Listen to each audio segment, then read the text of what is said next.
శ్రీ గురుభ్యో నమ. శ్రీ మహాగణాధిపతయే నమ. శ్రీ సరస్వతి నమ. భక్తులరా, వ్యాస ప్రోక్త మహాభారత ఇతిహాసం యథాతథంగా చెప్పుకున్నాం. ప్రతి శ్లోకం దాని అర్థం. ఇందులో భాగంగా మనం నిన్నటి వరకు ఆది సభారణ్య విరాట ఉద్యోగ భీష్మ ద్రోణ కర్ణ శల్య సౌప్తిక పర్వాలనే 10 పర్వాలు చెప్పుకున్నాం. 11వదైన స్త్రీ పర్వంలో కూడాను 14వ అధ్యాయం వరకు చెప్పుకున్నాం. ఈ రోజున 15వ అధ్యాయాన్ని చెప్పుకునే ముందు వ్యాస భగవాన్ని ప్రార్థన చేసుకున్నాం. వ్యాసాయ విష్ణు రూపాయ వ్యాసరూపాయ విష్ణవే నమో వై బ్రహ్మనిధయే వాసిష్ఠాయ నమో నమః. నారాయణం నమస్కృత్య నరం చైవ నరోత్తమం దేవీం సరస్వతిం వ్యాసం తతో జయముధేరయే. వైశ్యం సమర్థ గురు సాయినాథ్ మహారాజ్ కీ జయ. వైశ్యంపాయన ఉవాచ తత్శ్రుత్వా వచనం తస్యా భీమసేనోధ పీతవత్ గాంధారీం ప్రచువాచేతం వచః సానునయం తదా. వైశంపాయనుడు చెప్తున్నాడు, జనమేజయ మహారాజా. ఆ తర్వాత గాంధారి మాటలు విని భీమసేనుడు బెదురుతూ అనునయపూర్వకంగా గాంధారితో అన్నాడు, అధర్మో యదివా ధర్మ త్రాసాత్తత్ర మయా కృతాత్మానం త్రాతుకామేన తన్మే త్వం క్షంతుమర్హసి. అధర్మమో ధర్మమో అక్కడ నేను భయపడి అలా చేశాను ఆత్మరక్షణ కోసం. ఆ నా తప్పు నువ్వు క్షమించాలి అని అడిగాడు గాంధారిని. నహి యుద్ధేన పుత్రస్తే ధర్మేణ స మహాబల శక్యకేన చితుజ్యంతం అతో విషమమాచరం. మహాబలుడైన నీ కుమారుని ధర్మయుద్ధంలో నియంత్రించడం ఏ రీతిగా కూడా సాధ్యం కాదు. అందుకే విషమంగా ప్రవర్తించాను నేను. అధర్మేణ చిత పూర్వం తేన చావేదిశ్రా నికృతాస్య సతవే స్మ తతో విషమమాచరం.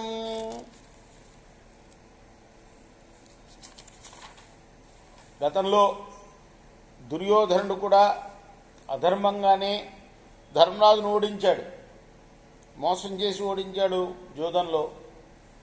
ఎప్పుడూ అతను మమ్మల్ని మోసం చేస్తూనే ఉన్నాడు. అందువల్ల నేను ఇప్పుడు కూడాను అదే పని చేశాను.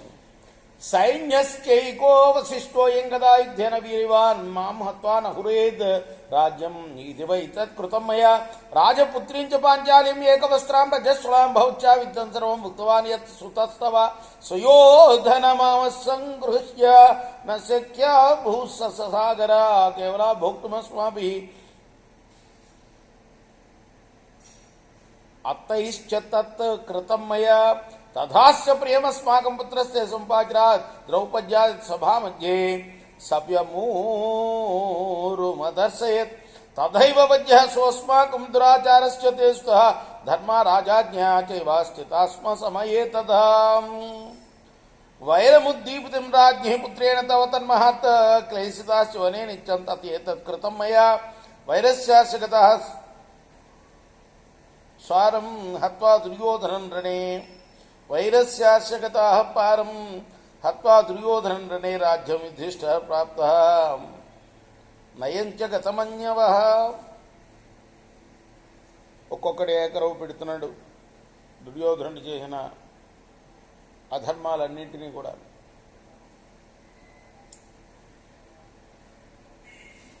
కౌరవ సైన్యంలో తానొక్కడే మిగిలింది. గదాయుద్ధంలో నన్ను చంపి రాజ్యాన్ని హరించకూడదని ఆ పని చేశాను. రజస్వలయ్యి ఏకవస్త్రయ్యి ఉన్న పాంచాల రాజకుమారితో నీ కొడుకు ఏమన్నాడో అంతా నీకు తెలుసు. సుయోధనుణ్ణి సంహరించకుండా సాగర సహితంగా ఈ భూమిని ఎదురు లేకుండా పరిపాలించలేం మేము. అందుకే నేను ఇలా ప్రవర్తించాను. సభా మధ్యంలో ద్రౌపదికి తన ఎడమతొడ చూపించి నీ కుమారుడు మాకు ఎంతో అప్రియాన్ని చేశాడు, దుష్ప్రవర్తన కలిగిన కుమారుణ్ణి మేము అప్పుడే చంపవలసి ఉన్నది. అప్పుడు ధర్మరాజు ఆదేశం ప్రకారం చంపలే. ఓ మహారాణి, నీ కుమారుడు మహాశత్రుత్వాన్ని ప్రజ్వలింపజేశాడు. అరణ్యంలో నిత్యం మమ్మల్ని బాధించాడు అరణ్యవాసం చేసేటప్పుడు. అందువల్ల నేను అలా చేశాను. యుద్ధంలో దుర్యోధనుని సంహరించి శత్రుత్వాన్ని అధిగమించాం. యుధిష్ఠిరుడు రాజ్యాన్ని పొందాడు. మాకు ఇప్పుడు కోపం పోయింది. ఇప్పుడు గాంధారి అన్నది గాంధర్వ్యువాచ నా తత్శేష వధస్తాతాయత్ ప్రశంససి మే సుతం కృతవాంశాపి తత్సర్వం యదిదం భాషసేమయి. నాయన, నా కుమారుడి గురించి ఎంతగా చెప్తున్నావు కాబట్టి ఇది దుర్యోధన వధ కాదు, అతని తప్పులే అతన్ని చంపాయి. హతాస్వేనకులే ఎత్తు వృక్షసేనేన భారత అపిభ శోణితం సంఖ్య దుశ్శాసన శరీరజం సద్భిర్విగర్హితం ఘోరం అనార్య జనసేవితం క్రూరం కర్మ కృతాస్తస్మా తదయుక్తం. వృకోదరా, ఓ వృకోదరుడా,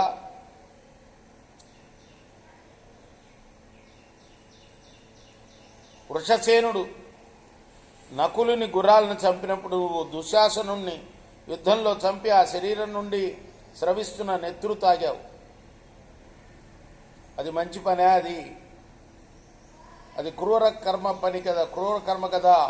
భీమసేన ఉవాచ అన్యస్యాపి న పాతవ్యం రుద్రం కిం పునః స్వకం యథైవాత్మా తథా భ్రాతా విశేషో నాస్తికసిన రుద్రం న వ్యతిక్రామా దత్తోష్టం మేంబ స్వమాసుజ వైవస్వతస్వ తద్వేద హస్తో మే రుద్రోక్షిత హతాశ్వం నకలం దృష్ట్వా వృషసేనేన సంయుగే భ్రాతॄణాం సంప్రహృష్టానాం అతః సంజనితో మయా కేశపక్షపరామస్య ద్రౌపద్యా దూతకారితే క్రోధాత్ యదభ్రసం చాహం తచ్చ మే హృది వర్తతే క్షత్రధర్మాచ్యుతో రాజ్ఞి భవేయం శాశ్వతీ సమా ప్రతిజ్ఞాం తామనిస్తీర్య తతస్తత్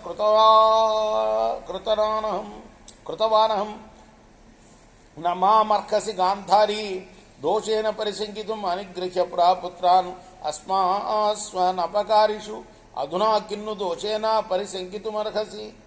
అమ్మా, ఇతరుల నెత్తుల్ని తాకూడదు.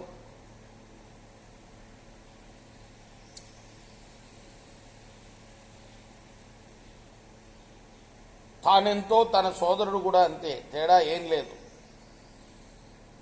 నెత్తురు నేను తాగలేదు, నా పెదవులకు అంటించాను అంతే.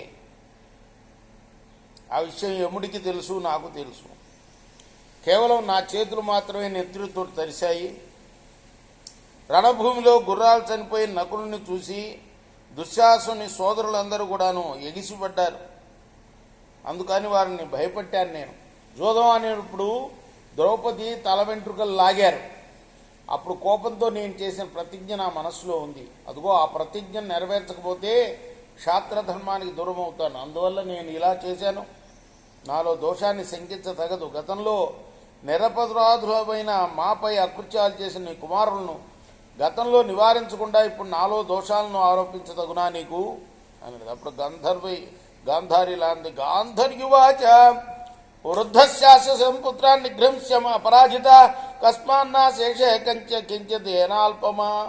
అల్పమపరాధితం సంతానమావయోస్తాత వృద్ధయోర్హృతరాజ్యయో కథమంధద్వయస్యాష్టిరేకానవర్జిత శేషే హ్యవస్థితే తాత పుత్రాణామంతకే త్వయి నమే దుఃఖం భవేదేదత్ యది త్వం ధర్మమాచరే. నువ్వు ఓటమి లేనివాడివే. ఈ వృద్ధుని కుమారులు 100 మందిని చంపేశావు. కనీసం వీళ్లలో చిన్న చిన్న తప్పులు చేసిన వాళ్ళనైనా మన్నించి ఉండవలసింది కదా, మిగిల్చి ఉండాల్సింది కదా నా కోసం. మేమిద్దరం వృద్ధులం కదా, అంధులం కదా, రాజ్యాన్ని కోల్పోయాం కదా. ఈ స్థితిలో మాకు ఊతకర్రగా నిలవగల ఒక్క కుమారుడినైనా నువ్వు మిగిల్చలేదు. అయినా నా కుమారుల పాలిటికి నువ్వు అంతకుడు. నువ్వు ధర్మాన్ని పాటిస్తూ ఒక్కరినైనా మిగిల్చి ఉంటే నాకింత దుఃఖం ఉండేది కాదు. వైశంపాయన ఉవాచ ఏవ ముక్తాతు గాంధారీ దుశ్చరమపృచ్ఛత వసరాజేతి సక్రోధో పుత్రపౌత్ర అవధార్తిత. ఇలా పలికిన తర్వాత గాంధారి ఆ రాజెక్కడా అని యుధిష్ఠిరుని గురించి ప్రశ్నించిందయ్యా. జనమేజయ మహారాజా చెప్తున్నాడు వైశంపాయనుడు. తామభ్యగచ్చత్ రాజేంద్ర వేప్మాన కృతాంజలి యుధిష్ఠిరస్త్వజం తత్రామధురం వాక్యమబ్రహీత్ పుత్రహంతాను సంశయోహం తవ దేవి యుధిష్ఠిర శాపార్హ పృథ్వీనాశే హేతుభూత శపస్వమాం. అప్పుడు వెంటనే ధర్మరాజు చేతులు వణుకుతూ ఉండగా ఆమెతో ఇలా మధుర వచనాలు పలికాడు. అమ్మా, నీ కుమారుని చంపిన క్రూరుణ్ణి, ఆ యుధిష్ఠిరుణ్ణి, ధర్మరాజు నేనే. పృథ్వీని పాలించే వాళ్ళందరూ కూడా నశించడానికి కారణమైన వాడిని కూడా నేనేనమ్మా. నేను నీ శాపానికి తగిన వాడిని, నన్ను శప్పించు తల్లి. నహిమే జీవితేనా ధనరాజ్యేన ధనేన వా తాదృశాన్ సుహృదోహత్వ మూఢశాస సుహద్రుహం. అంతేకాదు, నేను మిత్రద్రోహిని, అవివేకిని. మిత్రులను చంపుకొని ఇప్పుడు నాకు జీవితంతో కానీ, రాజ్యంతో కానీ, ధనంతో కానీ ప్రయోజనం లేకుండా చేసుకున్నా. తమేవం వాదినం భీతం సన్నికర్షగతం తదా నోవాచ కించిత్ గాంధారి నిశ్వాస పరమాభృశం. ఈ విధంగా భయంతో మాట్లాడుతూ దగ్గరగా నిలిచిన ధర్మజుణ్ణి గాంధారి ఏమనల్లా, కేవలం దీర్ఘంగా ఒక నిట్టూర్పు మాత్రం విడిచింది ఆమె. తస్యావనత దేహస్యా పాదయోర్ నిపద్యత యుధిష్ఠిరస్య నృపతే ధర్మజ్ఞా దీర్ఘదర్శిని అంగుల్యగ్రాని దదృశే దేవి పట్టాంతరైన సహ తతః సహ కొనభీభూత దర్శనీయ నకో నృప. యుధిష్ఠుడు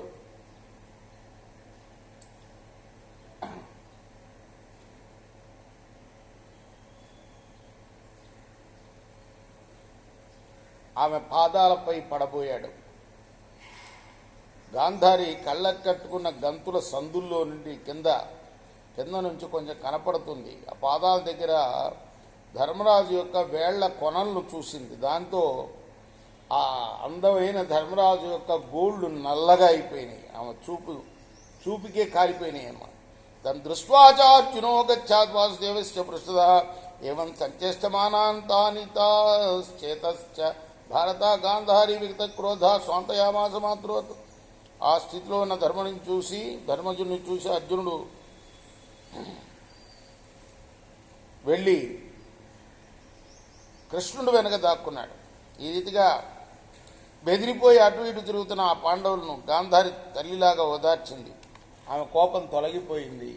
తయాతే సమనుజ్ఞాత మాత్రం వీరమాత్రం అభ్యగచ్చంత సహిత పృథాం పృథులవక్షస చిరస్య దృష్ట్వా పుత్రాన్ సా పుత్రాధిపీరవిప్లుత భాష్మమాహారయద్దేవి వస్త్రేణానృత్య వైముఖం తతో భాష్మం సముత్సృజ్య సహ పుత్రైస్తదా పృథా అవశ్యతేతాన్ శస్త్రాస్త్రై బహుదాక్షత నివీక్షితాన్ సా తానేకైకశః పుత్రాన్ సంస్పృశంతి పునః పునః అన్వశోచత దుఃఖార్థ ద్రౌపదీం చ హృతాత్మజం రుధతీమథ పాంచాలిం దదర్శ పతితాం భువి.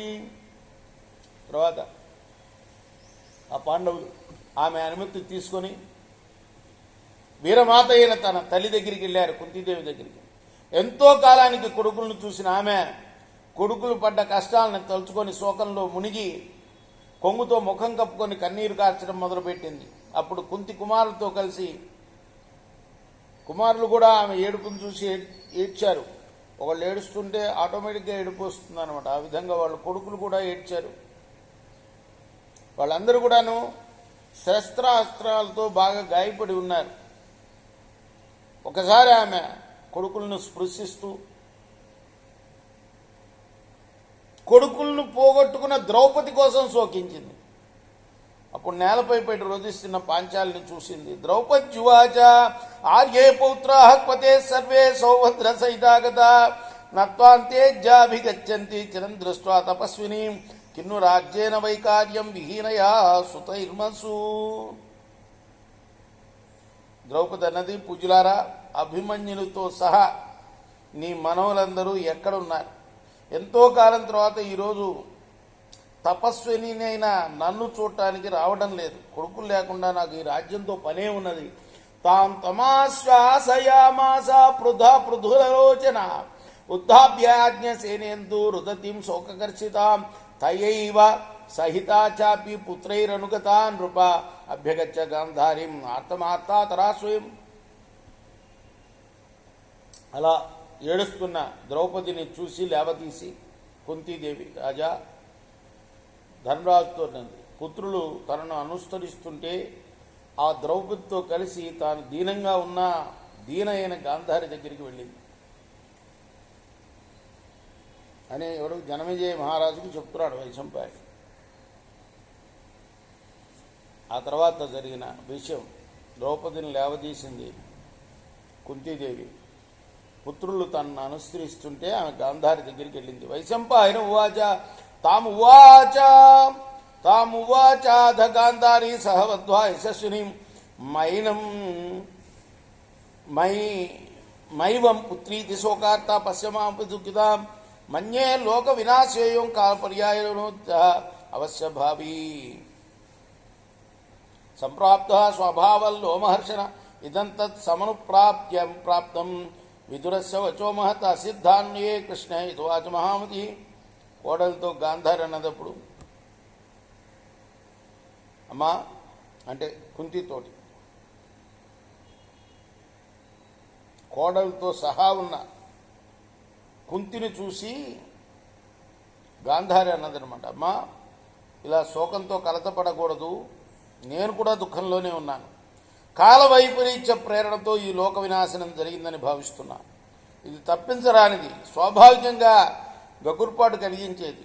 కృష్ణుని అనునయం విఫలమైనప్పుడు మహామతి అయిన విదురుడు చెప్పిన మహావాక్యమే, ఆయన మాటలే జరిగినాయి. ఇప్పుడు తస్మిన్ అపరిహార్యార్థే వ్యతీతే చ విశేషతః యథైవాహం తథైవత్వం కోనావా శ్వసయిష్యతి మామైవ్య అపరాధేన కులమృగ్యం విలాసనం. ఇది తప్పింపరాని విషయం అమ్మా. విశేషించి ఇప్పుడు అది గతించిన విషయం, బాధపడవద్దు. రణభూమిలో మరణించిన వారిని గురించి శోకించవద్దు. నాది నీది ఒకే స్థితి.